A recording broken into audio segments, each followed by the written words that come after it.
Hey, what's up guys? So in this video, we will see how to set up Google account on the iPhone 17, 17 Pro and the 17 Pro Max. For that, just open settings, then tap on apps.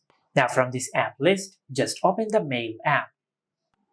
And once you find the Mail app on your iPhone, then tap on it. From here, just tap on Mail accounts, then tap on Add account. And from here, just tap on Choose from a list. Now from this list, just select Google. Select Open Browser. Now if you want to log into your Google account, just enter your Gmail address over here. And if you want to create a Google account, just tap on Create Account over here. Now I will enter my Google account over here.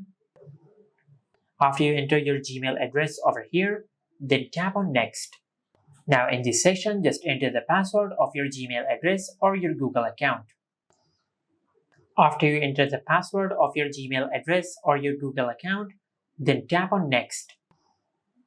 Select Continue. Now from here, just enable the toggle for the services which you want to enable for your Google account. For now, I will enable only the email services, then select Save. And as you can see, we have successfully set up our Google account on our iPhone. And this is how you can set up Google account on the iPhone 17, 17 Pro and the 17 Pro Max. Make sure to like, comment and subscribe. Thank you for watching.